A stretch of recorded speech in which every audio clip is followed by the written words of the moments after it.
მოგესალმებით, ონლაინაა გადაცემა ხელოვნებაზე, ამაზე, იმაზე და მაქვს პატივი ეს გადაცემა წარმოგიდგინოთ ხელოვნების კვლევების დოქტორ, ხელოვნებაცოდნე და ჟურნალისტ სოფო კილასონიასთან ერთად. თუმცა მანამდე ტექნიკურ დეტალებს ჩემ თავზე ავიღებ და გთხოვთ რომ გამოგვიწეროთ YouTube-ზე, ასე მოიწონოთ ჩვენი გვერდი Facebook-ზე, Instagram-ზე და თუ მოგეწონებით გააზიაროთ კიდეც. მე მგონი მოვეწონებით არა სოფო?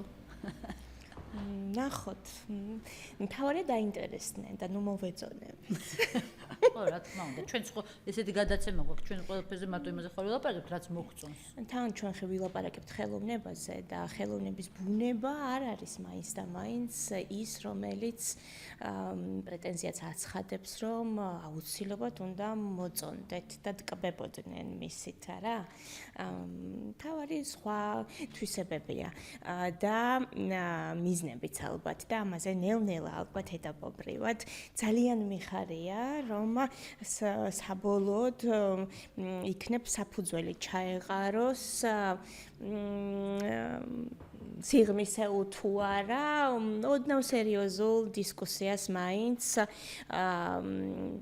თუნდაც თუ სატელევიზიო ეთერი არა, უფრო დიდ სივრცეში, როგორიც არის ინტერნეტი, დიაში არ არის ადგილი ან ნიშა, სადაც შეიძლება ის რითიც დაინტერესდა ადამიანი, მერე დიალოგის სახით, დისკუსიის სახით განავრცოს საკუთარი ინტერესი და ჩაერთოს დისკუსიაში, მისთვის საინტერესო თემების ირგვლივ, რომელიც სადღაც გაუღვივდა, მაგრამ ფრაგმენტული იყო, იმიტომ რომ დისკუსია, კომუნიკაცია არ შედგა ამის ირგვლივ.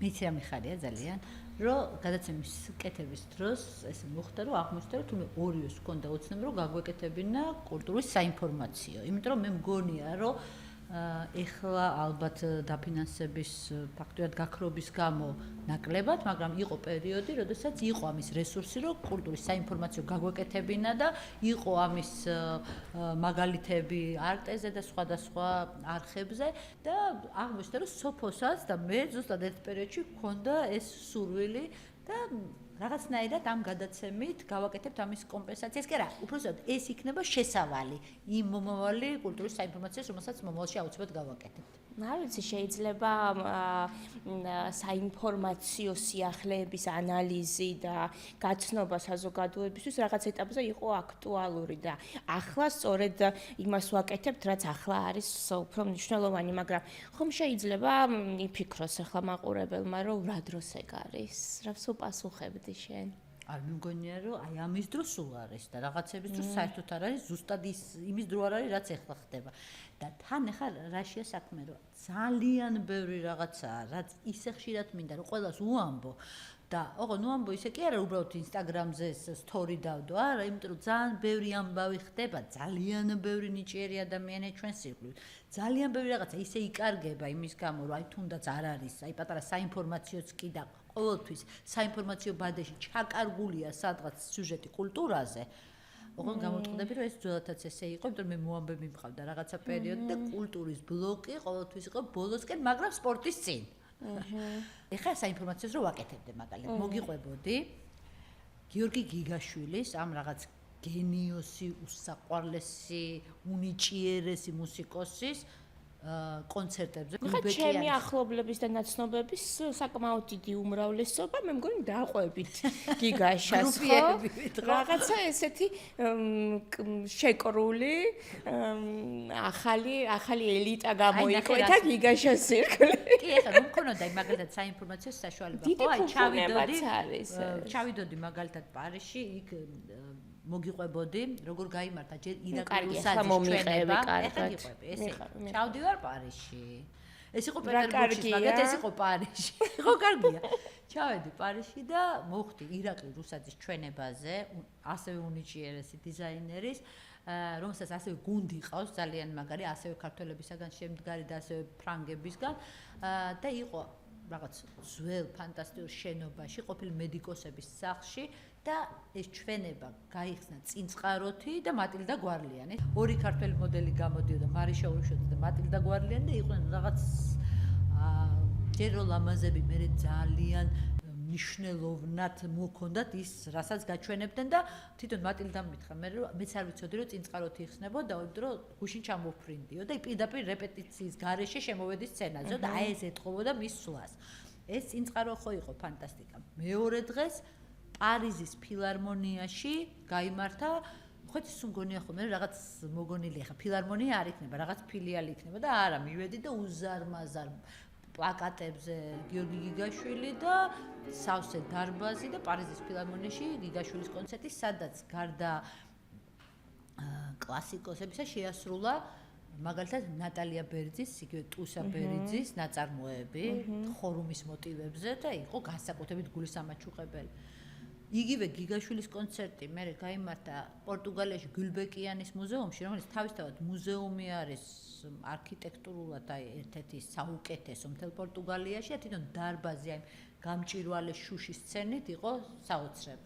ამ სცენის უკან კიდე ჩანდა, რომ გიორგი ცაგერელმა დააგვიანა და აქეთ-იქით დადიოდა უკან და ფონად კიდე ჩვენთვის ქართველებისთვის საინტერესო სანახაობა ხდებოდა.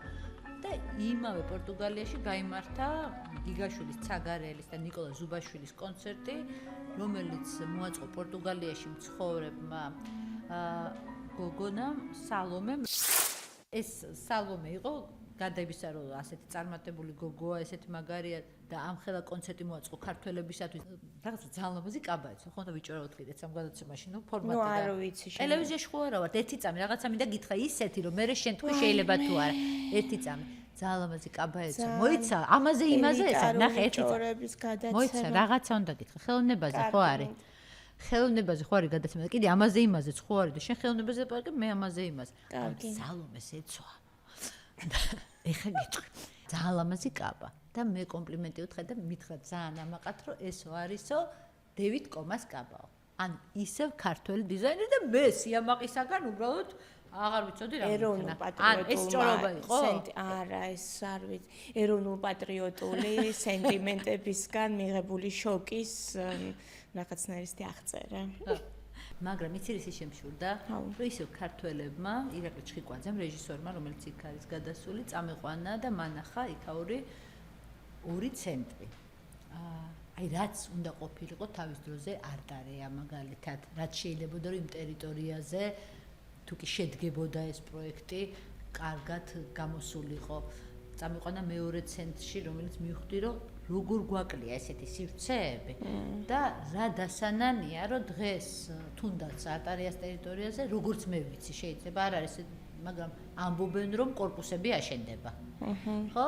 და არის ძალიან დასანანი ეს ამბავი. ან ბევრ ადგილას, სადაც შეიძლება და ძალიან მნიშვნელოვანი პროექტები განხორციელებული იყო, იქ ჩვენთან ამოვიდა კორპუსები. ჩვენთან ის ხდება, რომ ახ ყველაფერი რაც შენ მოყევი დარჩება როგორც ნიჭიერი ადამიანების რაღაც შეთქმულება, რაღაც ელიტარული პროცესი, რომელთანაც არავითარი კავშირი საზოგადოებას და ამ სახელმწიფოს შიდა სივრცეს არ იქნება. ასე იყო სავარაუდოდ უმეტესად და ეს გაწყვეტილი წყვეტა ხელოვნებასა და საზოგადოებას შორის კიდევ უფრო ღრმავდება და რა თქმა უნდა კომპლექსური მიზეზებია, მაგრამ სწორედაც რომ არაჯანსაღი პოლიტიკის შედეგია ის, რომ ხელოვნება დღესაც საქართველოში აღქმულია როგორც მხოლოდ ხელოვანების ინტერესის სფერო. თუნდაც ფინანსდებოდეს, ან იყოს რაღაცა გარკვეული ინფრასტრუქტურა, რომლითაც ისარგებლებენ ეს ნიჭიერი ადამიანები საქართველოშიც, მათი აუდიტორია იქნება მცირე ჯგუფი საზოგადოების და ერთი და იგივე, ან პროფესიონალები, ან ადამიანები, რომლებსაც უბრალოდ გაუმართლათ და დაიბადნენ დაიბადნენ ისეთ სივრცეში, ოჯახში, გარემოში, წრეში, რომელთა ცხოვრების ბუნებრივი ნაწილი და შემადგენელია კულტურული ცხოვრება, მაგრამ ეს არ ეხება საზოგადოებას და ფართო გაგებით კულტურას. და რა თქმა უნდა, ეს არადემოკრატიული და არათანამედროვე და არაღია მართლობის და პოლიტიკის ბრალია და აქ ძალიან მნიშვნელოვანია ისიც ვთქვათ, რომ აი წეღან ახსენე კიდევ, რომ აი კულტურა ყოველთვის სადღაც იყო მიჩუმათებული, სადღაც ბოლოში.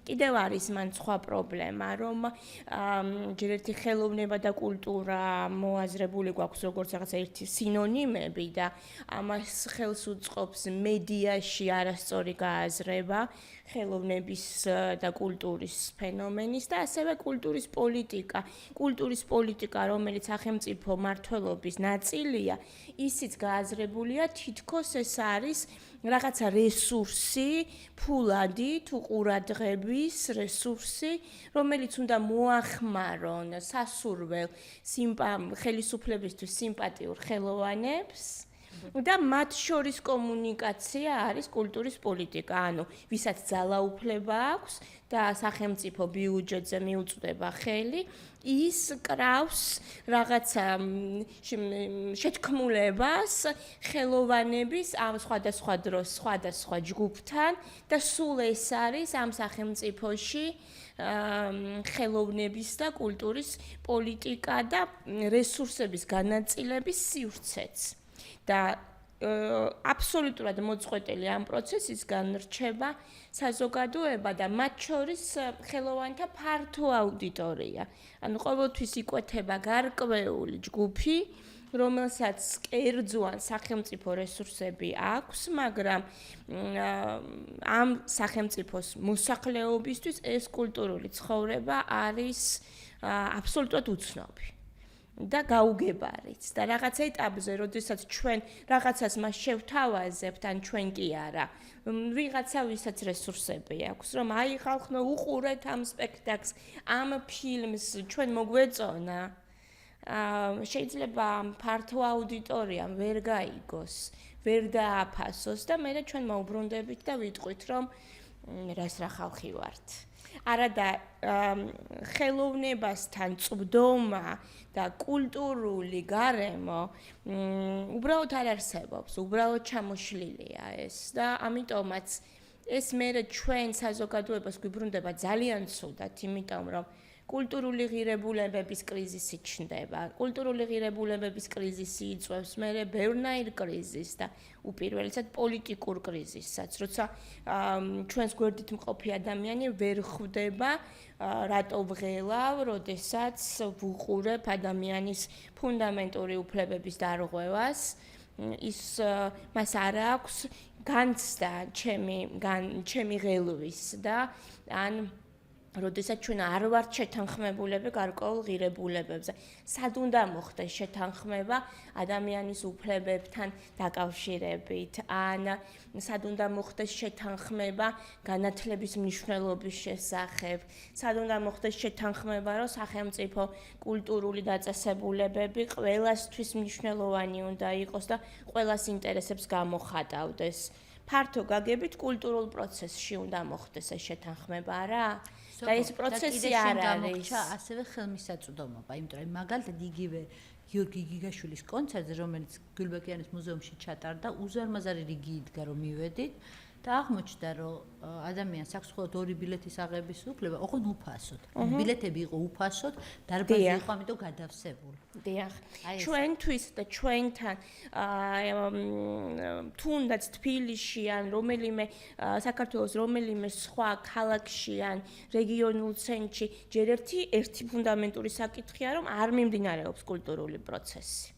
არც უსტი, არც კარგი, უბრალოდ არ მიმდინარეობს და შეგვიძლია მე სხვადასხვა გადაცემებში რაღაც პროცესებზე გავამახვილოთ ყურადღება, რაც არის, რომ აუცილებლად შევიმჩნევ პირადად მე, მივაქცევ ამას ყურადღებას, მაგრამ ისეთი დიდ სურათში ხომ არ არის. უნდა სად არის ეს რაღაცნაირად კულტურაზე ან სახელოვნებო პროცესში ჩართულობის შანსი, ხო? თბილისი და წლის რამდენიმე თვე ალბათ ბათუმი. სეზონურად, ხო? და ქუთაისიც ისევ თბილისიდან ჩატანილი რაღაც ფრაგმენტული პროცესები, ხო? და ხელოვნება არის ალბათ მე მგონია რომ მას ტოლი და სწორი არ ყავს ამ ასე ვთქვათ მრავალფეროვნების და შესაძლებლობების ფართო არჩევანის შეთავაზების თვალსაზრისით. რა თქმა უნდა ხელოვნების მნიშვნელობა კიდევ მრავალგვარია, უბრალოდ ახლა სიტყვა მოიტანა რომ ამაზე გავჩერდი. ბრაზდები, რამდენს რომ საუბრო? პირიქით, ისეთ ინტერესით გისმენ, რომ და აი რას ვამბობდი, ხო? ერთი წამი, არ გაიხსენო, ვიცი, რასაც, არა ვიცი, ერთი წამი, არა, რატო, ვიცი, რასაც იტყვი. არა, მივხვდი, რასაც ამბობდა, მინდა რომ სტუმარი რომ შემოვა, იმასთან ვისაუბროთ ამაზე, იმიტომ რომ მივხვდი, სადაც მიდიხარ. ეხა ნახე, ერთი წამი, ეხა მე ვიტყვი ერთ რაღაცას. ერთი წამი.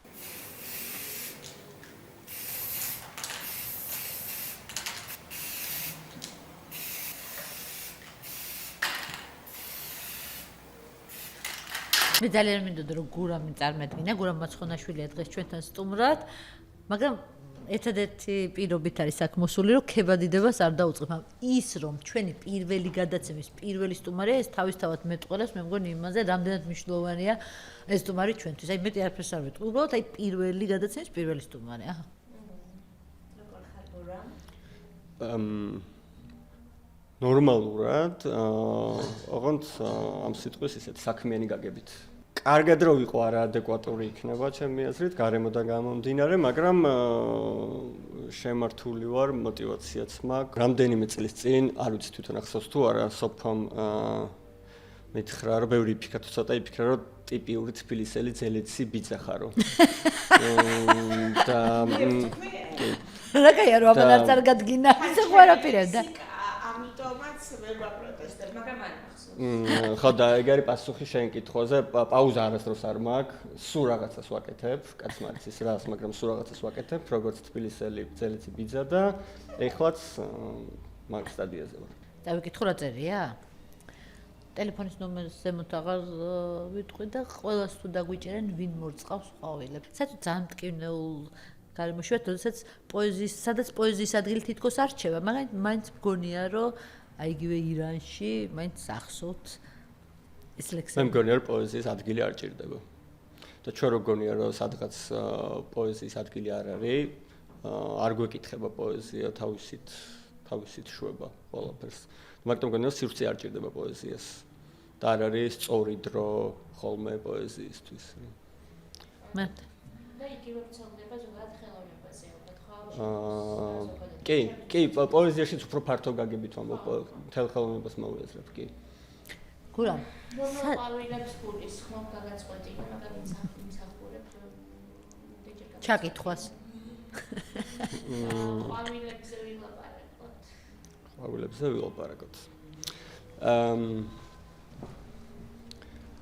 ყვავილები ალბათ, ხო, ბევრ რამეს არ დავაკონკრეტებ ამასთან დაკავშირებით, ნაწილობრივ დოკუმენტურია, ნაწილობრივ იმ მესიჯის რეკონსტრუქცია, რომელიც მე მივიღე, ნაწილი გადაკეთებული მაქვს და კონტექსტია შეცვლილი.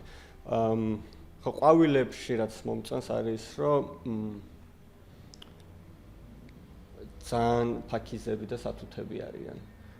და ძალიან ლამაზები და ბევრ რამეს არ გპატიობენ და ყვავილს რო ხედავ წამზომი რაღაც სუციკციკის ხმა გესმის რომ ამას რაღაც ძალიან აი პეპელასავით რომ ამას განსაზღვრული დრო აქვს მოკლე მაგრამ ნუ იმ მოკლე დროში ძალიან ლამაზი და ეფექტურია და ამიტომ ხო ყვავილებს თუ არ მორწყავ და განგრძობითობა და მოულა თუ არ არსებობს ეგ რესურსი მე კვდება და ეხლაც მგონია რომ გარშემო ძალიან ბევრი რესურსი შეიძლება მოკვდეს, ოღონდ ის რესურსებია იმიტომ ეხა ეს 90-იანებიდან მოყოლებული უფრო იქეთ თავს ვერ დავდებ, მაგრამ რაშიც გავიზარდე, რაღაც ბაღად თუ წარმოვიდგენთ ამ ყველაფერს, ან საზოგადოებას ამ ქვეყანას, თბილის რეგიონებს, რაც ვაკეთეთ ამ ბაღში. თან ჩვენ თვითნასწავლი მებაღეები ვართ ჩემზეც ყველა, იმიტომ რომ არ ვიცოდით როგორც საზოგადოებამ როგორ ხდება ბაღის განაშენიანება და მებაღეობა და ამ თვითნასწავლმა მებაღეებმა რაც ვქენით სხვების დახმარებით, ეხა საფრთხე რომ ეგ ბაღი მოკვდეს. საზოგადოება, კულტურა და ხო, ბევრი დრო არ გვაქვს. ყვავილები მაგიტო რომ წამზომია ჩართული და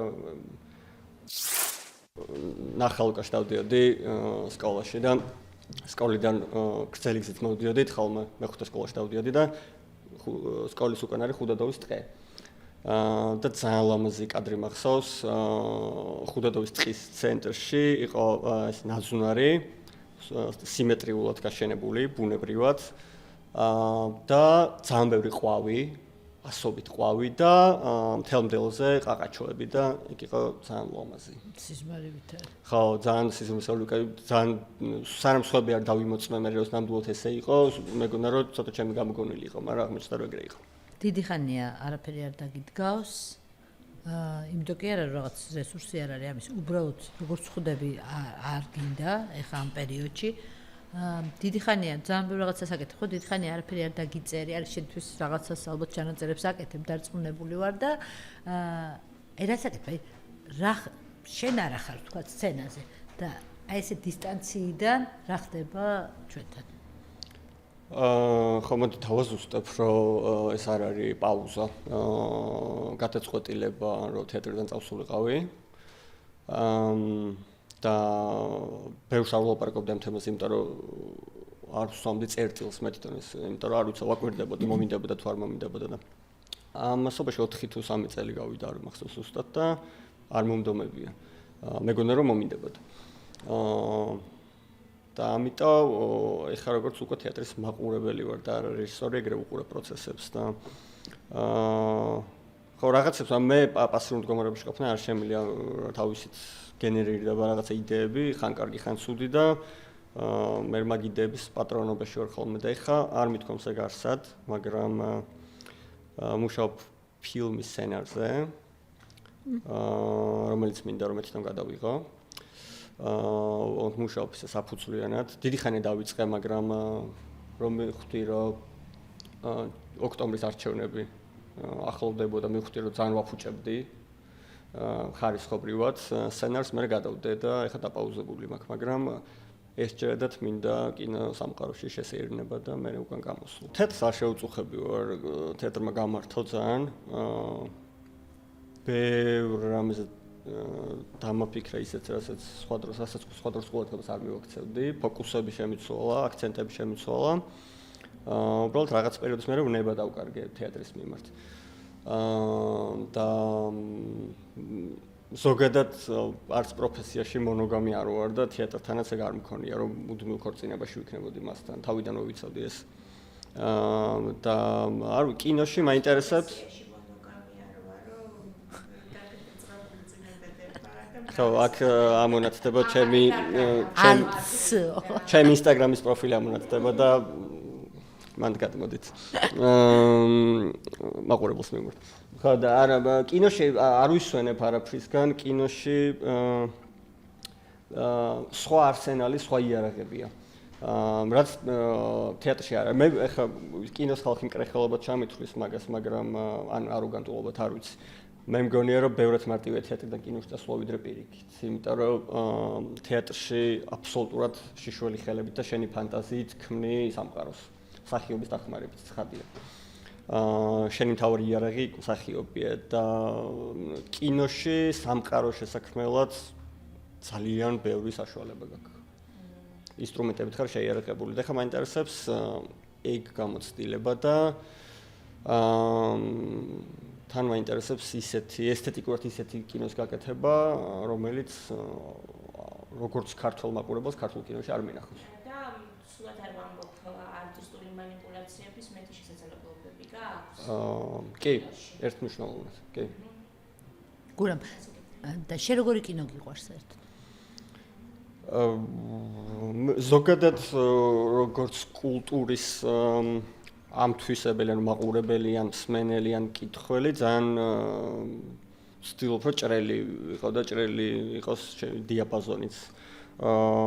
მეცვლება ძალიან წლების მიხედვით, მაგრამ ვცდილობ რომ ყველაფერი შევისრუტო. კარგიც და ცუდიც.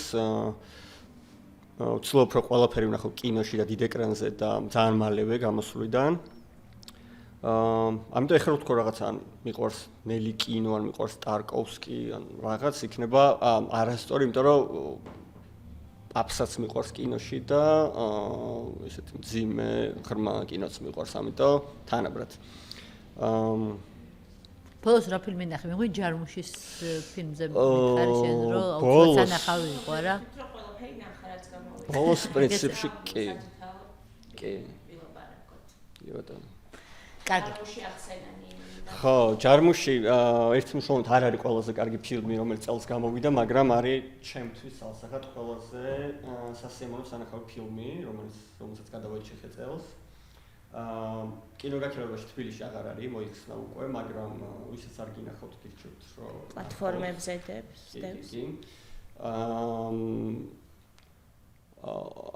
მე ოჯახის თემაზეა ბევრი შრით, ბევრი პლანით და მე მიყვარს ეგეთი ხელოვნება ეხლა განსაკუთრებით, რომელიც წყალზე გადარბენასაზავით არის და თუ დიდხანს გაჩერდები, ის ვერ გაგიცლებს და ჯარმუშიც კინოს ეგეთია, ცოტა უპრეტენზიოა.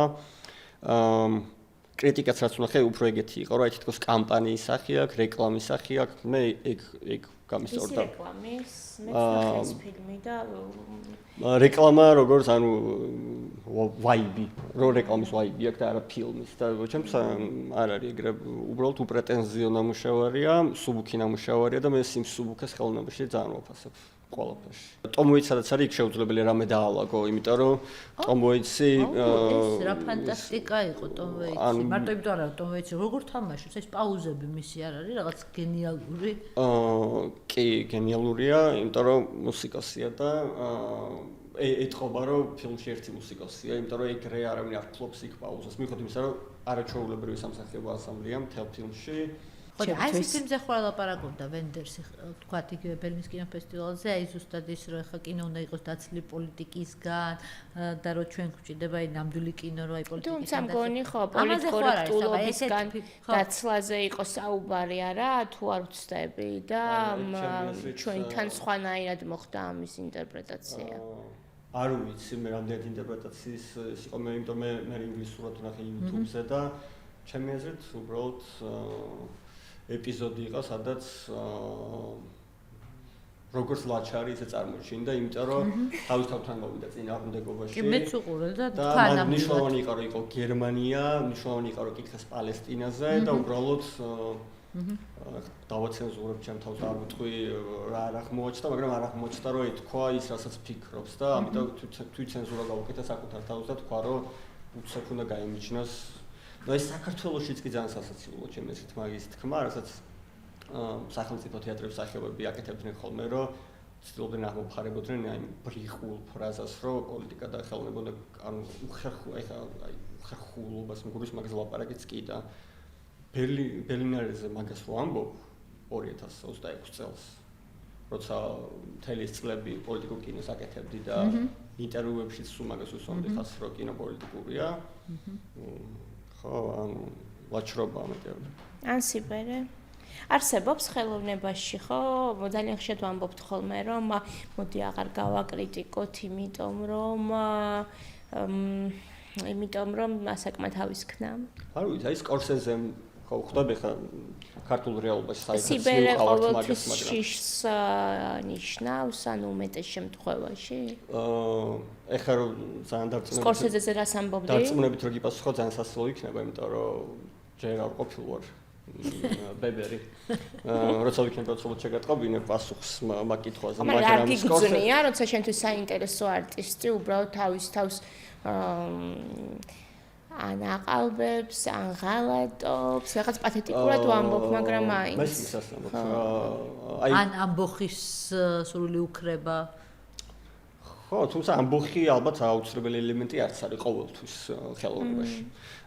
მაი სკორსეზე თქვა, რომ 80-იანებში მივხვდიო, ანუ 80 რო გადაცდა, როგორ რა არის კინო. და ეხლა ბევრად მეც სიამოვნებას ვიყრებო და ოსტატ აი ხლა მოვიხელთე უნარებიო და როგორც ოსტატი ეხლა უხსნაფო თავსო და უყურე მაგ ინტერვიუს და ძალიან გულწრფელი იყო და მისი კინოც ადასტურებს რომ გულწრფელი იყო. ხო, მეც ესე მგონია რომ არიან ავტორები, რომლებიც თავისუფლებიან ოსტატობა და სიბრძნე ათავისუფლებს უფრო მეტად და ათავისუფლებს შიშისგან ალბათ, რომელიც სულ ახლავს, ხო, როცა რაღაცას აკეთებ, ქმნი როგორც არტისტი. კი, ოღონდ არიან ავტორები, რომლებიც რაღაცა რაც ვენდერს დაემართა ამ შემთხვევაში. ხო, ქართულად და მათ შორის საქართველოში. მაგრამ მან ალბათ ისიც არის, რომ რამდენად ხარ შენი შემოქმედების ხიბლში. იმიტომ რომ თუ ძალიან ხიბლში ხარ, ეჭვი მაქვს რომ მე ფიქრობ, რომ ძალიან ბევრი გაქვს დასაკარგი. და აღარ ხარ თავისუფალი და აღარ ხარ ხულიგანი და ჩემთვის სკორსეზე მაგიტო საინტერესო როგორც არტისტი რომ 80+ ასაკში ხულიგანია. ეს არ მიყავს. ამ ხულიგნობაში რას უგულისხმობთ რომ მაყურებელმა გაიგოს სწორად ეს არის ალბათ სითამამე რომ რაღაც ისეთი გამოსცადო რაც დაუშვათ ნორმის ფარგლებში არ არის? კი, რაღაცა მიახლოვებული ბავშვის არქეტიპთან და იმ რაღაცებთან, რაც მარტო ბავშვი გვხვდება, მათ შორის ცნობის მოყვარეობა, იმიტომ რომ რაც უფრო პროცენტულად დიდია ცნობის მოყვარეობა, ხულიგნობას გონია, რომ პროპორციულად იზრდება შემოქმედში. და გარკვეული რაღაცნაირი ემოციურობაც ალბათ და გაკვირვების უნარიც. კი. რაც გურამა ერთხელ თავის მელოდრამატული ინტერვიუების სერიაში, რომელსაც აკეთებდა ზვიად რატიანს კითხა, რომ აიო პოეზიას რო ნება ჩამოაცილო, რა დარჩებაო და მე იგივე კითხვა გაუმეორა ნინო კასრაძეს. ნინო პასუხა რო არაფერიო და ზედმა ცხოვრებაო და იცი რა მითხარი, აი შენ ხო არ ფიქრობ რომ თუნდაც აი ასაკში უკვე ადამიანს აი ნება ჩამოშორდება ხოლმე რაღაცნაირად და ეგ აკლდება. მე მგონი ტრანსფორმირდება უნება არ ჩამოშორდება. მოდით ისიც ვთქვათ სამართლიანობისთვის, რომ ეს ვნება ადამიანური თუ თუნდაც შემოქმედებითი მაინც და მაინც ასაკთან არ არის მიბმული და ეხლა ცოტა დანაშაულის გზნობა მაქვს ასაკის თემა რო შემოვიდანე. მაშინ თუ კიდე გავჩერდეთ ამაზე და არა, იყოს როგორ არა, უბრალოდ ერთი მომენტი ეხლა ჩემ თავთანაც მოვალ წინააღმდეგობაში. მაგალითად ფეხბურთელებთან გული მწყდება ხოლმე, როცა ვერ ცნობენ მომენტს, როდის არის ბუცების ლურჯმანზე დაკიდების სწორი დრო. წარმოდგენა არა მაქვს რა თქვა ეხა ბუცებზე. ახსნი. მე ვიცი, ჩემს შემოტრიალდი. იქით ილაპარაკე. უკვე ამდენი ფეხბურთი. მაგ ნიშნით ძალიან გავს, ძალიან შემოქმედებითია თავისუფლი ფეხბურთი და მაგ ნიშნით ძალიან გვანა და კვეთენ ერთმანეთს, მაგრამ აი ფეხბურთელებში მნიშვნელოვანია მომენტუმის ცნობა, იმიტომ რომ ბევრად ლამაზია, როცა ფეხბურთელი მიდის პიკში. ამთავრებს კარიერას, ან შემოქმედებას ამთავრებს პიკში. და მე ძალიან ცუდი საყურებელია მაყურებლისთვის ის დაღმასვლა და რაღაც ნაკაწრები ბიოგრაფიაზე, რომელიც იქამდე ძალიან ლამაზი იყო, რა. და შემოქმედ ადამიანებში ეგრე არ უყურებ, მგონია, რომ შეიძლება დარჩე რამდენსაც გინდა, ოღონდ არ უნდა იყო ხიბლში იმისი, რაც უკვე შექმენი. არ მე თეატრში ყველაზე მაგით ვერთობოდი, რომ საშუალება მქონდა, რომ ის დამინგრია და დამეცინა, რამდენიც გამომდიოდა და რამდენიც თვითირონია მყოფნიდან მეყოფოდა, რაც წინაზე გავაკეთე, იმიტომ რომ აი ბოლო პერიოდში გავიცანი ერთი ადამიანი, რომელიც ინჟინერია. და სულ მქონდა პარალელი, რომ ძალიან გავს ინჟინერია და რეჟისურა ერთმანეთს და არ მგონი არ განსაკუთრებულს ვამბობდი და მისი ინჟინერიაზე მაქვს ცუდი ასოციაციები. საბჭოთა ადამიანის ხო, აი მე არ პოპულარული პროფესია იყო, ყოველ შემთხვევაში აი დასანაცვლოდ არა, ინჟინერი. ხო, ჩემ თავობაში აბსოლუტურად არაპოპულარული იყო და ამიტომ ჩემთვის ეგზოტიკაა და ძალიან საინტერესო. და ის ადამიანს მიყვებოდა ძალიან გავდა თავის მხრივ თეატრს, ოღონდ აბსოლუტურად არაერთი თეატრის მაყურებელი. როგორც მითხრა, ერთ სპექტაკლსაც არ არის ნამყოფი, მაგრამ აბსოლუტურად ერთნაირი ბიოგრაფია და გამოცდილებები გვაქვს და შეგრძნებები ჩვენ საქმესთან მიმართებით და ეგ მიყვებოდა ეგეთ რამეს, რომ ასაკთან ერთად ძალიან იცვლება მისი ხედვების თავის პროფესიასთან მიმართებით და ინჟინერია მე მგონი ფართოა ძალიან, რა კონკრეტულად რაზე ლაპარაკობდით? ვიცი რა სიმართლე რო გითხრა ხა ლაპარაკობდით იმაზე ის ადამიანი მუშაობს ახლა მინდა რომ დავაკავშირო შენ როგორ დაუკავშირე რომელი დადგმას თეატრი და ინჟინერია და რეჟისურა კონსტრუქცია დრამატურგიას რეჟისურას პრინციპში კონსტრუქცია და მე იმ კონსტრუქციაში უკვე ადამიანები როგორ ცხოვრობენ ეგ ადამიანების არ მაგრამ შენ აგებ ძალიან მყარ კონტურებს და მე ხო იმ მონიშნებში იძლევი თავისუფლებას და მაგ კუთხით ძალიან მნიშვნელოვანი ეხლა საქართველოში არქიტექტურას და ინჟინერიას კრიმინალთან არის უკვე გაიგივებული ისეთი რაღაც ხდება გარშემო მაგრამ კონცეფციები ძალიან გვაქვს ამ ორი პროფესიის და ხო ანუ ეგ არის რომ კარგად ააშენო და მე კარგად დაანგრიო და მე სხვანაირად ააშენე, იმიტომ რომ მთელი ცხოვრება ერთი ინჟინერიის კეთება თეატრში არის სუპერ მოსაწყენი და ვერ ხვდები ამას თუ აკეთებენ, რატო აკეთებენ. მე ჩემი ასე ვთქვათ გასართობით და პროფესიაც ერთი და იგივე არის რომ ხელოვნება მართობს ხელოვნება მაინტერესებს, ამიტომ საციცოცხლოდ მნიშვნელოვანი იყო და არის საინტერესო არტისტული შემოქმედებითი პროცესი იქ, სადაც ვარ და ამ ბოლო დროს მოვიწყინე და ამიტომ ვეძებ პასუხს კითხვაზე შენი აზრით ამ შემთხვევაში რა ხდება ქართულ არტისტულ სცენაზე ან საინტერესო ან პრობლემა ან კრიზისი შენი თვალთახედვით როგორ გამოიყურება რასთან არის დაკავშირებული ან იქნებ არ მეთანხმები ჩემთვის რაღაცა ყველაფერი მოსაწყენი გახდა მე მგონია რომ ეგ უფრო ჩემი პირადი პრობლემა არა გეთახმები და რა მიმართულებით გეთახმები დავაკონკრეტებ არ მგონია მაინც და მაინც ხელოვნებიდან მოდის ზოგადი კლიმატია ქვეყანაში აი თუ რამე სახელს დავარქმევდი ამ კლიმატს არის მოწყენილობა და ოღონდ რაც შეიცვალა ბოლო წლებში ჩემი აზრით ეს პირობითად ეს ორი მხარე როგორც ვიყოფით ტექნიკურადაც და არატექნიკურადაც ისინი და ჩვენ აქამდე იყო რომ მარტო ჩვენ ვიყავით მოწყენილები და ეხლა იქ შეიცვალა და ყველა მოწყენილია ტოტალურად ყველა მოწყენილია ამ ქვეყანაში და იქ მაგას არ მიფიქრე იქამდე არასდროს ანუ ჩვენს უწევთ დრო რამესთან განვაზავოთ დროის მოკლა დროის გართობა დროის გაყვანა და დროის შეჩერება აი გაჯეტების და smartphone-ების ეპოქაში განსაკუთრებით სულცილობთ რამეთი ამოვსოთ დრო. განახარ ვერ ვიასრებთ მექანიკურად ჩვევით მაგას და აი იმ ტექსტში ეგ არის რომ ეგ არის ძალიან ოკეი რომ იყო მოწყენილი. იმიტომ რომ მაგ დროს არის ძალიან პროდუქტიული ადამიანი, ძალიან ისეთი შიშველი და დაუმუშავებელი ფიქრები მოდის და განსაკუთრებით ვისაც შემოქმედებით საკითხებთან აქ შეხება, მგონია რომ იმისთვის კრიტიკულად მნიშვნელოვანი არის ეგ ფაზაც რომ იყოს მოწყენილი, იმიტომ რომ მგონია რომ სინამდვილეში შეიძლება არაცნობიერ დონეზე, მაგრამ მაშინ იბადება ის ხელოვნება, რომელსაც მე აკეთებს. გოცნობიერ დონეზე. მე მგონი ეს ფრაზა ზუსტად მაგის გამოძახილია რა, მოწყენილი ადამიანის, ხო? ხო და არ მგონი ისეთი რამე მოწყენილობასაც ხმალ ამოღებული უნდა ებრძოლო, მაგრამ მგონია რომ ეგ მოწყენილობა უნდა დააფიქსირო და მაგაში შეიძლება მუშაობა.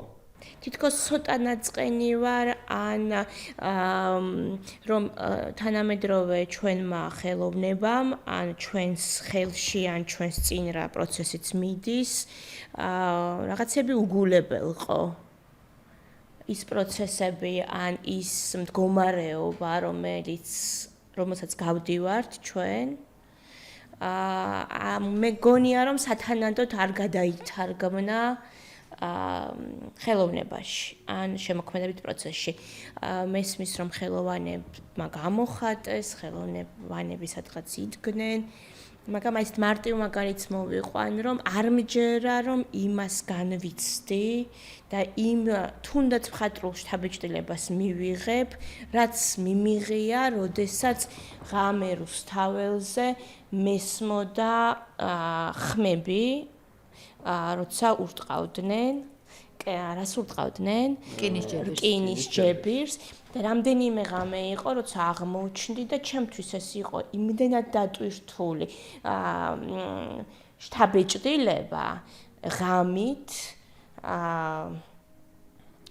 ხალხის მოძრაობა, საუბრები, ტექსტები, რომელიც ხანდახან ხდება აბსტრაქტული, მართლა პოეტური, მტკივნეული, მაგრამ და დრამატურგიულიც კი, როცა ხვდები ფაქტობრივად სასოწარკვეთილი ადამიანები, რომ ხვდებიან ერთმანეთს, ისმის ეს ხმები და ერთ-ერთი მე მგონი ახალი წლის დღეებიც იყო არა და ის რაღაც სასოწარკვეთილი მოწყენილი ობიექტი რაღაც მსგავსი ნაძვის ხეებისა უბრალოდ ეს იყო ისეთი პერფორმანსი ჩემთვის და იმდენ რამეზე მეტყველებდა და მეც იმდენად სწორად გამომხატავდა და ისეთი ადეკვატურობის განცდა მქონდა ამ ფაქტობრივად სიურრეალიზმში, რომ სულ ვფიქრობ, სადმე რომ მივდივარ, წარმოდგენა,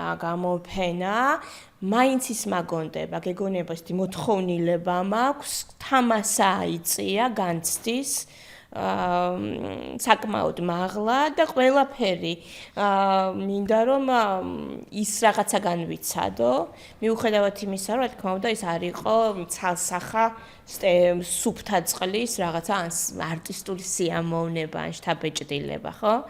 თავისებურად თქმა უნდა იყო. გურამმა მახსოვს რაღაც საოცრად ისაუბრა კულმინაციაზე და მე მგონია რომ რამდენიმე კულმინაციური მომენტი აი ამ ქუჩაში იყო. სადაც ჩვენ ყველა მონაწილეობთ. ნინო ჟვანია პიანისტმა, მუსიკოსმა ეს ზუსტად შეაფასა ამ და გადაიღო თუ არ ვცდები, მე ვნახოთ და რაღაც ან ნაწარმოება და აქცია ან ვიდეოდ თუ სწორად მახსოვს და ამას ქონდა გარკვეული რეზონანსი, მაგრამ მე მუსიკოსმა თუ რეჟისორმა? მუსიკოსმა, თუმცა რა თქმა უნდა პერფორმანსი ტყუილად არ მიხსენებია, ეს არ იყო მარტო საუნდის ამბავი და ხმის, ეს იყო მდგომარეობის ამბავი და ეს იქ განვიცადეთ ყველამ და რა თქმა უნდა ვერანაირ ჩანაწერი ამას ვერ აღბეჭდავს ამ მდგომარეობას. მე ბოლო პერიოდში რასაც დავისწარი, ყველგან სათეატრო პროცესს გულისხმობ, როგორც მაყურებელს შეგრძნება მქონდა, რომ უღონობა იყო სცენაზე. რაც აბსოლუტურად ახსნადია, იმიტომ რომ დაღლილი მოქალაქეები თამაშობენ მათ შორის სპექტაკლებს და დაღლილი მოქალაქეები დგამენ და დაღლილი მოქალაქეებს უცენზურებენ სპექტაკლებს. ანუ ეს ყველაფერი გასაგებია. მაგრამ შენ კითხვას რო უპასუხო, ხო მგონია რომ ეგრეა და ეს უღონობა იწვევს მაყურებელშიც მე მოწყენილობას, იმიტომ რომ ჩვენ და უკითხავ და შეუთანხმებლად ხელისუფლებამ გადაწყვიტა რომ თვითონ ყოფილიყო შემოქმედი და თამასა ენერგეტიკულად აიწია ძალიან მაღლა და ამის მერე სახელოვნებო სცენისთვის ნართული კონკურენცია შევიდეს პოლიტიკურ სცენასთან. ზოგადად ეს ამ ეპოქის ძალიან დიდი გამოწვევა მგონია რომ სახელოვნებო სცენა გადარჩეს და კონკურენცია გაუწიოს პოლიტიკურ და ინტერნეტ სცენებს. იმიტომ რომ ეს მასშტაბით და შესაძლებლობებით ძალიან უთანასწორო ბრძოლაა. თუმცა ხო მეც მაქვს ეგ განცდა როგორც მაყურებელს და ახალი წელი ახსენე და პირველად ბოლო პერიოდში არ ვილაპარაკი ასად ტელევიზიებსაც უარს ვეუბნები ხოლმე, იმიტომ რომ მე თვითონ მქონდა გაუცხოება მათ შორის ჩემი ენასთან და იმასთან რასაც ვლაპარაკობდი იმ ნარატივთან. და უკვე რო უსმენდი ჩემ ნასაუბრებს ძალიან ღიზიანდებოდა. რაღაც ეტაპზე მივხვდი, რომ ჩემი ენა ვერ ეწაოდა ჩემ ფიქრებს, რომელიც განახლდა. და ხო, ეხლა მგონი რომ მეტნაკლებად ასინქრონდა. და ამ ენით აუცილებლად უნდა გამოვხატო მაგალითად ბრაზი ქებასთან ერთად, მაგრამ ბრაზის შარშანდელ პროცესთან დაკავშირებით, იმიტომ რომ ჩვენ ძალიან მნიშვნელოვანია აი მომენტუმის ცნობაზე ვილაპარაკეთ, ახლა ფეხბურთელებში და იქ დრამატული არაფერი არ ხდება და პოლიტიკურად და კულტურულად რო ვერცნობ მომენტუმს, ეს შეიძლება რამდენიმე თაობაზე გადავიდეს ამის რეზულტატი. და ის რომ შარშანდელი დეკემბერი გამარჯვებასთან ნახევარნაბიჯში მყოფებმა ჩვენ წავაგეთ, მე არ მაქვს ახქმა რომ ამას ვაღიარებთ, იმიტომ რომ ლოკალური აღიარებები მარცხის არის ძალიან მნიშვნელოვანი და ეს არის სტრატეგიული ნაბიჯი. სულ რამდენიმე ადამიანის გამსმენია საჯარო სივრცეში რომ წაგება და არ ქვეს, ეს არ ნიშნავს რომ ეს არის ისეთი მარცხი, რომელსაც ვეღარ უშველით. და ეს არ არის მთლიან ომში წაგება. ლოკალურ ბრძოლაში იყო წაგება, ძალიან ახლო ვიყავით გამარჯვებასთან და თუ სადმე ჩემში ბრაზი გამოიწვია ქართულმა კულტურამ და სახელოვნებო სივრცემ, ეს იყო შარშანდელი დეკემბერი და აქ მიჯნავ მათ როგორც მოქალაქეებს და მათ როგორც არტისტებს, იმიტომ რომ მაგალითად შენ რომ კედელზე ბრახუნი ახსენე სანდრო სამხარაძე მსახიობი სასამართლოში იყო დაბარებული ზუსტად იმიტომ რომ ქვით ჯებირზე აბრახუნებდა მისი ბრალებლობა ეს იყო. მაგრამ ამავე დროს ქართულმა თეატრმა ამ რაღაც ტკბობაში თუ საკუთარ მედიუმთან ვერ შელევაში მაგალითად შექმნა აბსოლუტურად უდროო და სტრატეგიულად წამგებიანი გარემო, ატმოსფერო. ეს იყო ამის პროდუქტი და განსხეულება იყო შარშანდელი ახალი წელი. ზუსტად მაშინ როცა სასაკლაო ქონდა ლამის მოწყობილი ხელისუფლება, თვითგამოცხადებულ ხელისუფლებას თბილისის ქუჩებში ეს სიმპტომი იყო რა რაღაცნაირად დნმ-ში გვაქვს სუფრა, кейფი, ტაშფანდური და კრიტიკულ მომენტშიც კი როცა შეიძლება გვერდით სისხლი იღურებოდეს რაღაცნაირად ვერ ვახერხებთ რომ ცოტა ხანი დავაპაუზოთ ზეიმი. აი მე მახსოვს შენ რომ ახალი დრამის ფესტივალს აკეთებდი არ შენ თვითონ გახსოვს თუ არა იქ, მაგრამ იძახდი რომ სიტყვა ფესტივალი ქართულ რეალობაში სულ რაღაც ზეიმთან და აი ამ რაღაც ამაღლებულ განწყობასთან არის დაკავშირებული და ეგ სულ მახსენდებოდა შარშან, იმიტომ რომ ახალი წელი არ ნიშნავს მაინც და მაინც იმას გოზინაყს და ჩურჩხელას და შარშან როცა ძალიან ახლო ვიყავით გამარჯვებასთან ქართული სათეატრო სცენის დიდი ნაწილი მაგალითად იყო შემოქმედი საახალწლო სუფრის. დავასრულებ ძალიან მოკლედ ამას, აი ჩემი აზრით ძალიან დრამატული შეცდომა იყო. თუ გადაახოთ გონებაში პროცესები რა არის მე როგორ წავიდა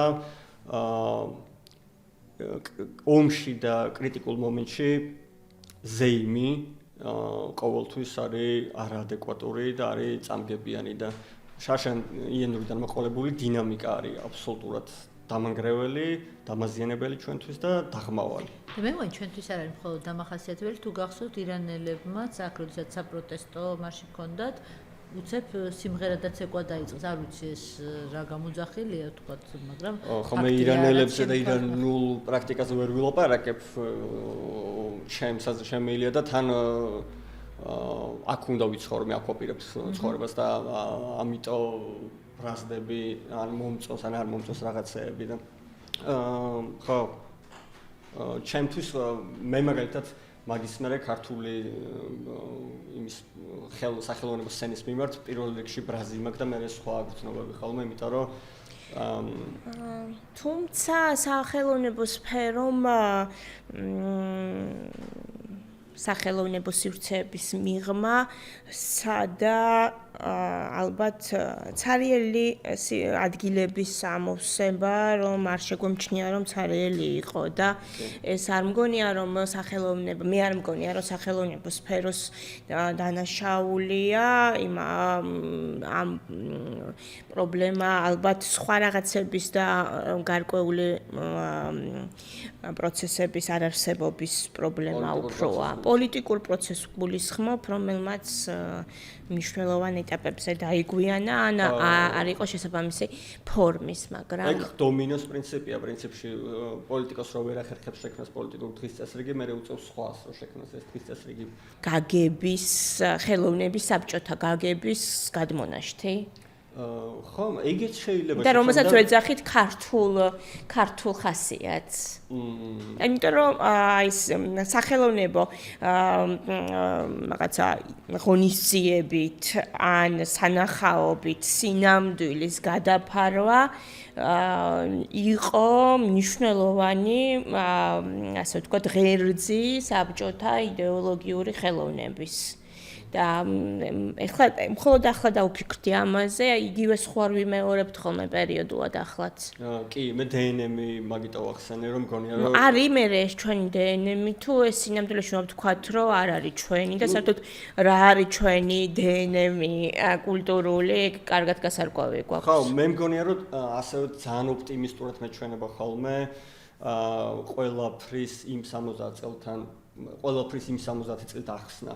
ძალიან კარგი თუ აღმოჩნდება, რომ იმ 70 წლის რეზულტატია და იმის ანასხლეტები, მაგრამ არ ვიცი, არ გვაქვს ჩვენი ისეთი ისტორიული ცოდნა, ის რომ მიუკერძოებელი, რომელიც გვაფიქრებინებს, რომ ეს მაინც და მაინც გამოყვანილი თვისებებია და ხელოვნურად მოწოდებული ჩვენთვის.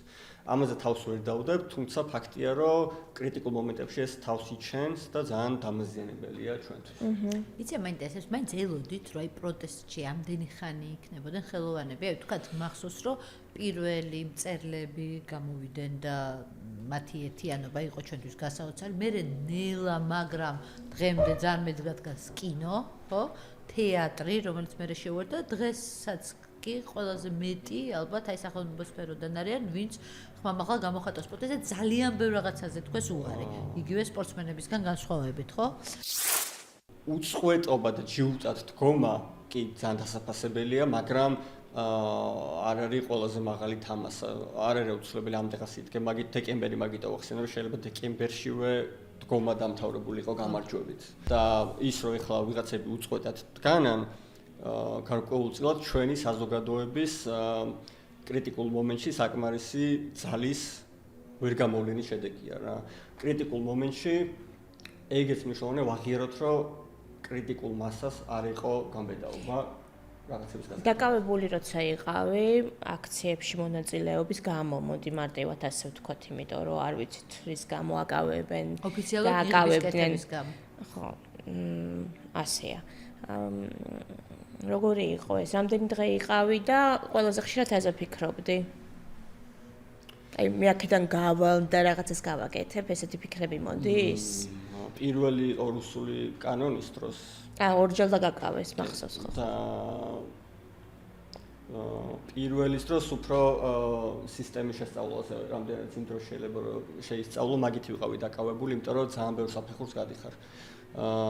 პოლიციის ყველა იერარქიას გადიხარ და ძალიან განსხვავდება ეს ურთიერთობები და გავლენები მათი.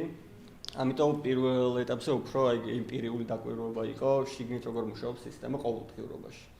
რაც ძალიან საინტერესო იყო და მივხვდი და მაშინ მივხვდი პირველად რომ ის რაც ჩვენ გვეგონა რომ პროპაგანდა იწარმოებოდა ჩვენთვის, მოქალაქეებისთვის, პირველ რიგში იწარმოებოდა მათთვის, პოლიციელებისთვის. იმიტომ რომ არავის ისე ღრმად არ სწამს რომ ჩვენ ვართ ამ ქვეყნის მტრები, როგორც პოლიციელს. და აბსოლუტურად გულწრფელები არიან ამ რწმენაში. ამის ძალიან დიდი ფულია ჩადებული, რომ ისინი ფიქრობენ, რომ ჩვენ მტრები ვართ. თუმცა ძალიან მალე დამსხვრევადი, იმიტომ რომ მე იმ 48 საათში მაგას ვახერხებდი კონკრეტულ ადამიანებთან. და მეორე დაჭერის დროს უფრო მწვავედ იყო სიტუაცია, უფრო გაბრაზებულები და უფრო შეშინებულები იყვნენ.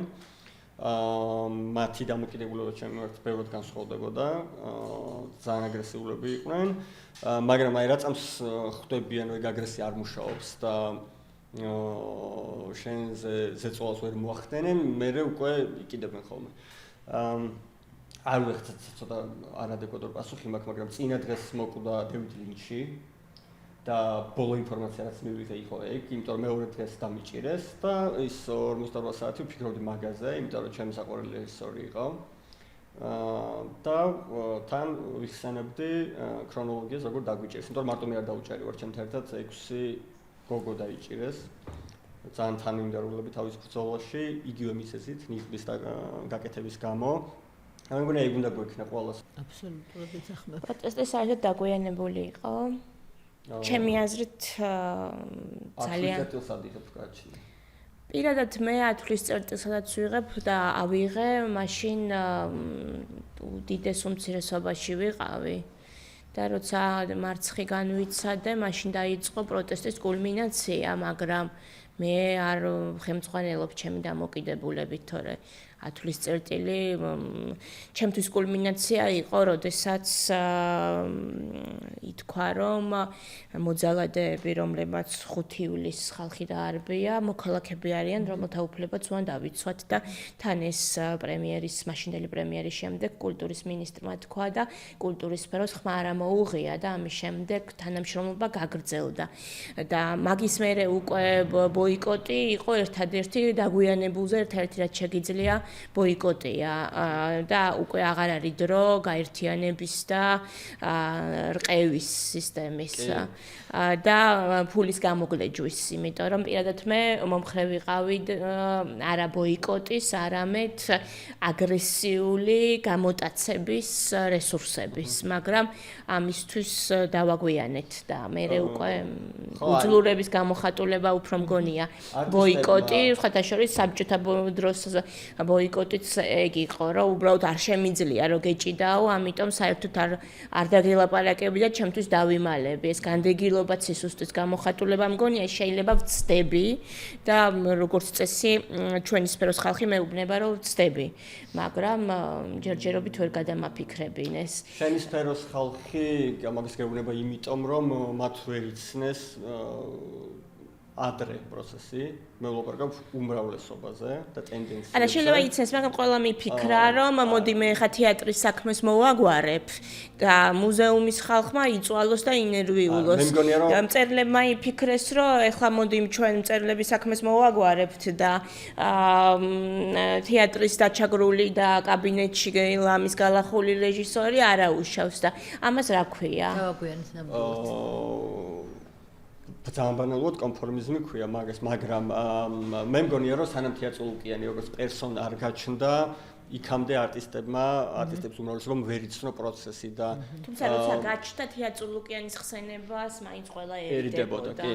და ამბობდნენ რომ ხა ჩვენ მოდი ინსტიტუციებზე ვილაპარაკოთ. იურისტია და შეიძლება მასთან რაღაცა კანონების და მე მახსოვს როცა ძალიან კონკრეტულ მომენტში თეატროლუკიანის გადაყენების მოთხოვნაზე ფიქრობდით და მუშაობდით, ძალიან გამბედავი არტისტები გვეუბნებოდნენ რომ ამაში მონაწილეობას ვერ მიიღებდნენ ამ ფორმულირებით რომ თეატროლუკიანის გადადგომა მოითხოვონ. და ეხლა ეს გამბედავი თუ გაბედული არტისტები ამბობენ რომ იცი რა ამჟამინდელ მინისტრს თიკარუხაძეს ზულდა თეატროლუკიანი თუ ზულს და ამიტომ და აღარ ამბობენ რომ ამასთან თანამშრომლობა შესაძლებელია.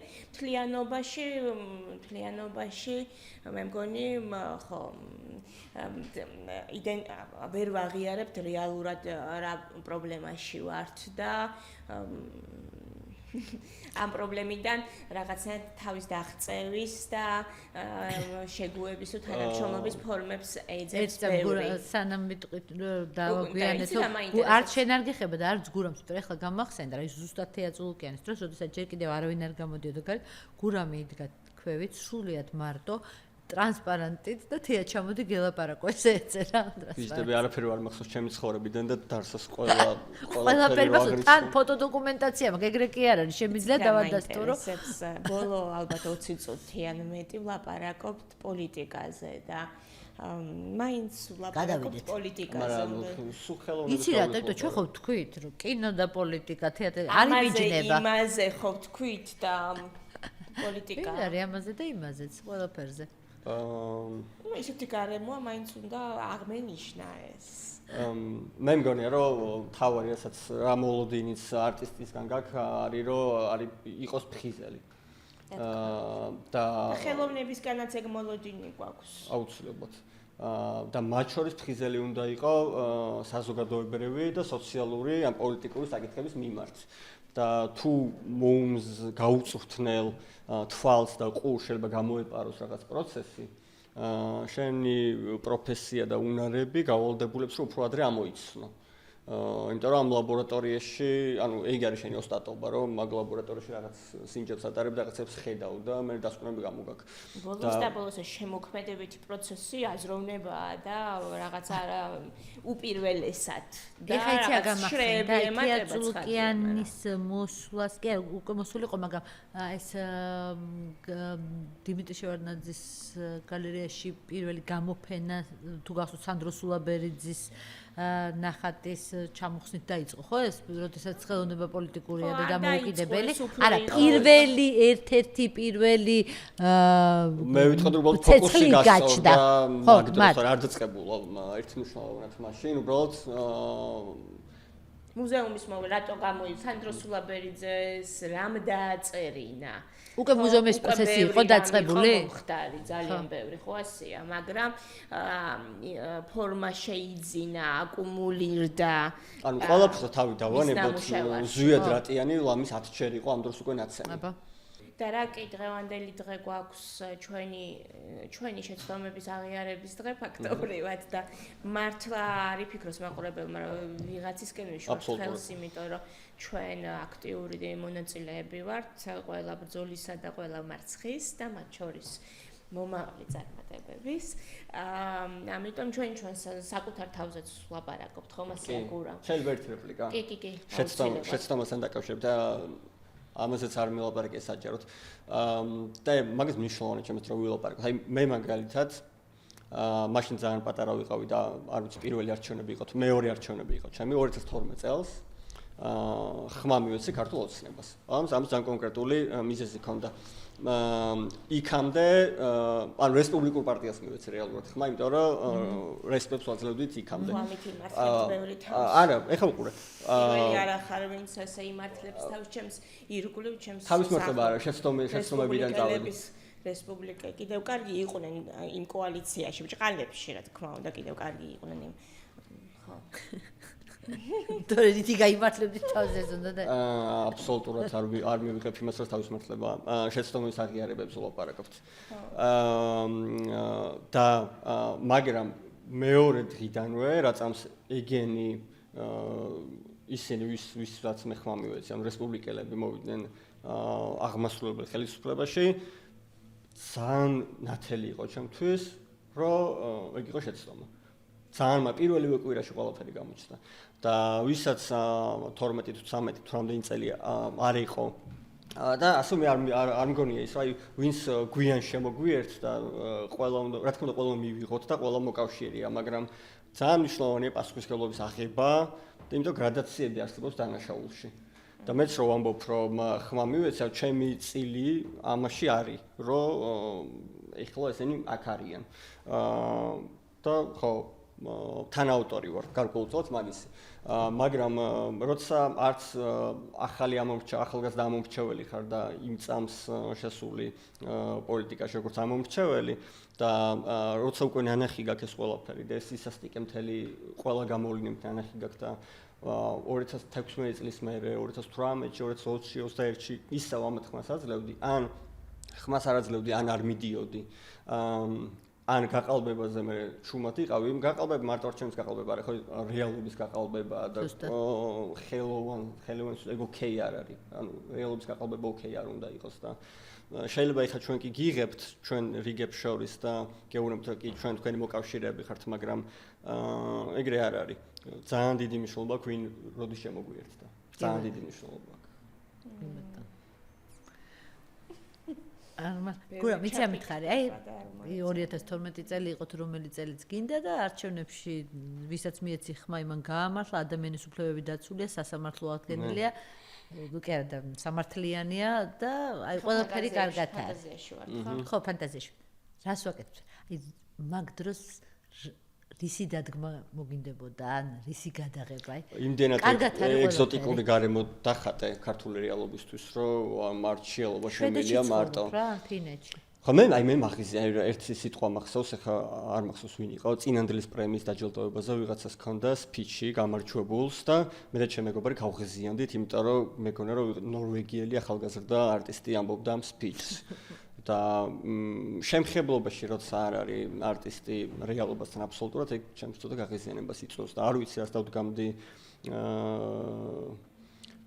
სასამართლო რო არსებობდეს და დემოკრატიის თუნდაც ფრაგმენტები არსებობდეს, არ ვიცი, იმიტომ რომ მე მაგ გამოცდილებაში არ მიცხოვრია, არავის არ გიცხოვრიათ თქვენს და არ ვიცი, ხო, აი სულ მაინტერესებდა ეკოლოგია, რატო არასოდეს არ გახდა ქართული ხელოვნებისთვის აქტუალური, მაგრამ მე რო ხვდები რა ის ხეები, როცა ხვალცოცხლები ვიქნებით თუ რა, არ ვიცით, ბუკვალურად, ან დაჭერილები ვიქნებით თუ ანუ რა ის ხეები ამბობდა ამ დროს ფრაზა რომელიც გიწერია ისევ ყვავილებს ეზრდოს. ხო, ყვავილები მაინც და მაინც ფლორას ხო არ მოიცავს.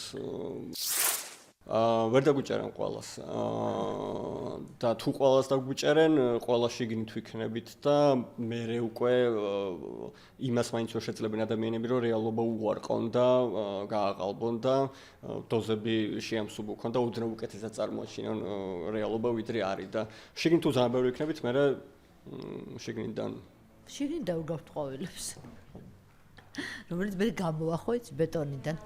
დარსოს ოპტიმიზმი მაგრამ სხვათა შორის მინდა გითხრათ, კი, ასასწაული ოპტიმისტი ვარ, აბსოლუტურად მეც don't ხვდები ჩემს უკვე რაღაც ოპტიმიზმი აღარ ქვია ამას, დურაკობას. ამ მოწყენილობის დროს, რომელიც აღმოჩნდა, რომ საერთოდაც არ ხარ მოწყენილი ხარ, მაგრამ მიუხედავად ამისა უყურებ, უსმენ, კითხულობ.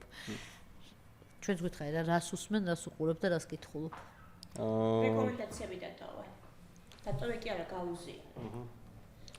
ერთი ისეთი უნებლიე რეკომენდაცია უკვე იყო, რომ წაიკითხონ ესე სახელად ქებათაქება მოწყენილობას არილში. არილი ასევე რეპრესიის მსხვერპლი იყო სხვა შორის ამ ხელისუფლების.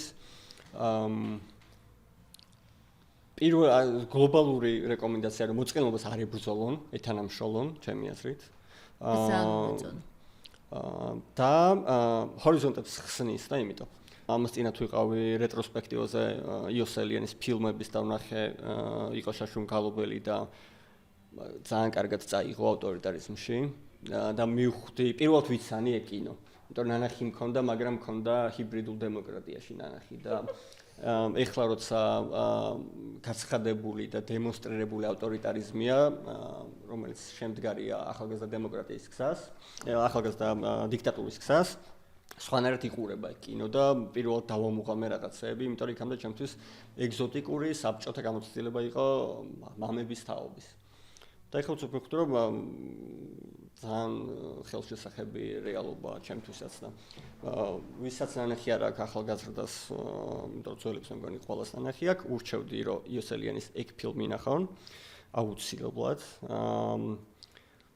არ ვიცი თუ წიგნის კითხვის მუღამი და კონცენტრაცია გაქვთ მე აკაკი ბაქრაძის დოკუმენტური ჩანაწერები და პუბლიკაციები მისწორდება ეხლა ძალიან, იმიტომ რომ მეხმარება ორიენტირებაში და ასევე ძალიან კარგად მიდის სინთეზში მამარდაშვილი ბაქრაძესთან, იმიტომ მამარდაშვილი უნივერსალურია.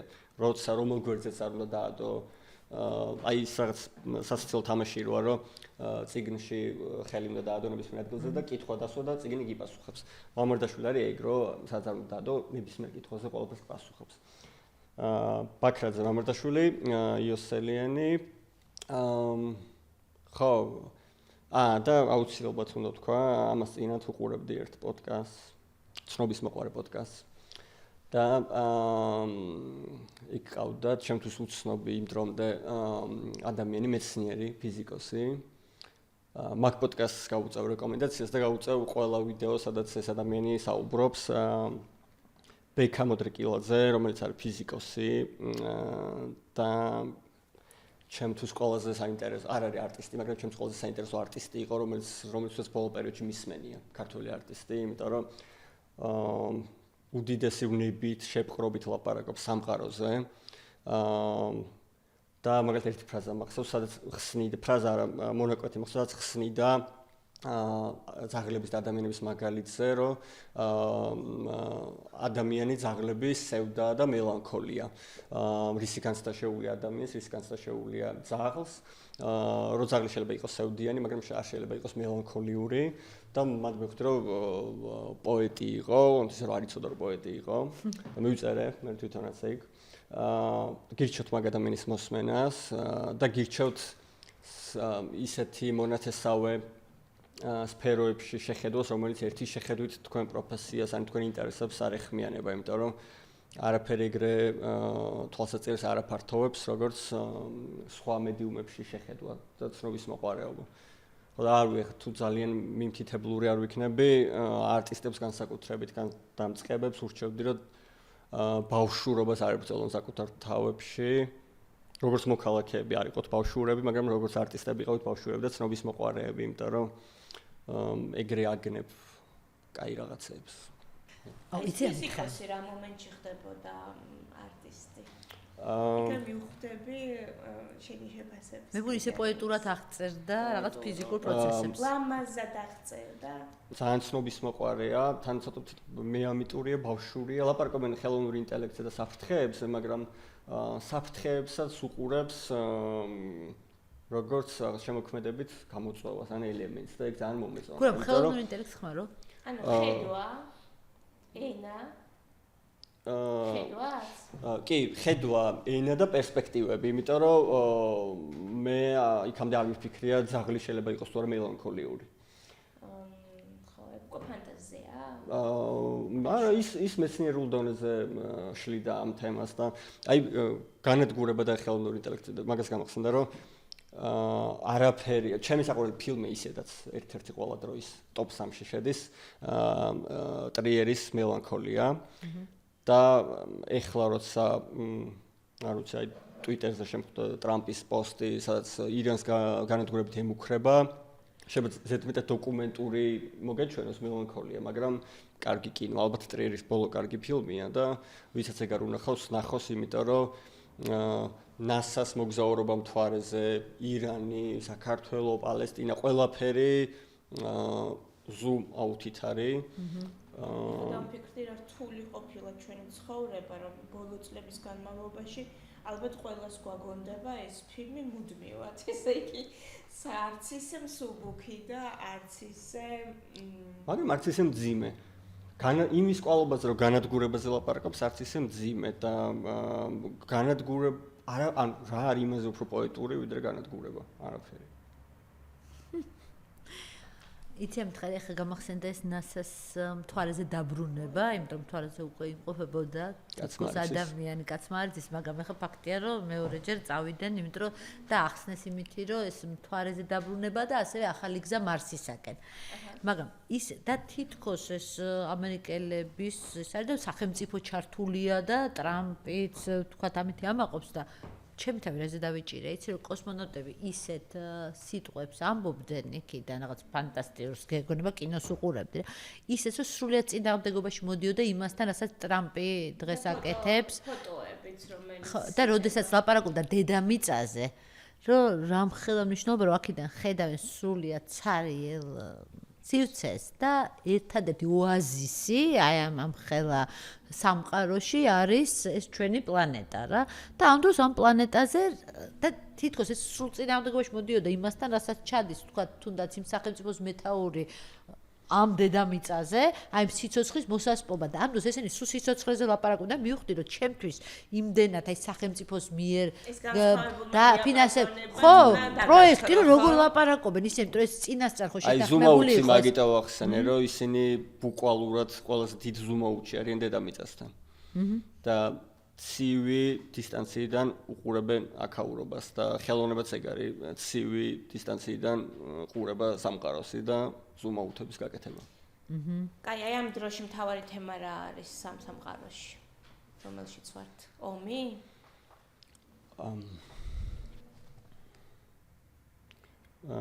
არა, სისასტიკე.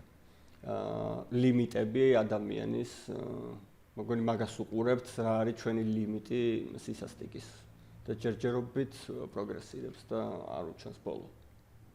და რამე საუნდტრეკი აქვს ამას? სისასტიკეს? მართლა საუნდტრეკი? ხო. სისასტიკის საუნდტრეკი. ის რა მოდი ორ ნაწილად კი პასუხებ.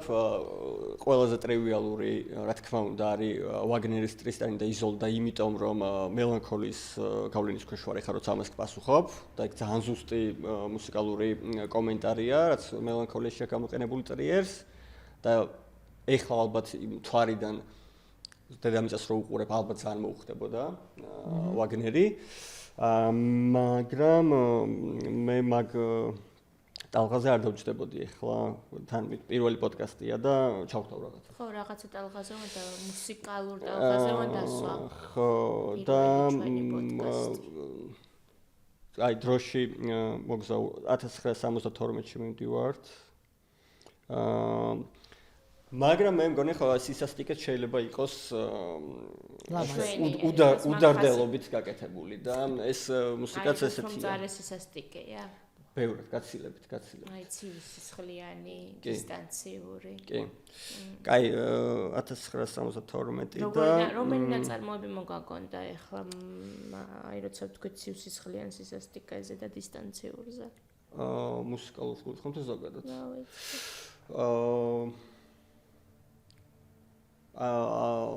ავტორი მომაგონდა ორი, ერთი უკვე ვახსენე ლინჩი და ორივე კინოდან მომაგონდა. ლინჩი და ჰიჩკოკი მომაგონდა, იმიტომ რომ ორივე იყო სისასტიკის ოსტატი და მკვლევარი. კაი, 1972. ხო, ლინჩი მუსიკასაც წერდა და არა ჩაულებრივ. არა. არა, რა ვიცი. არა ხატავდა.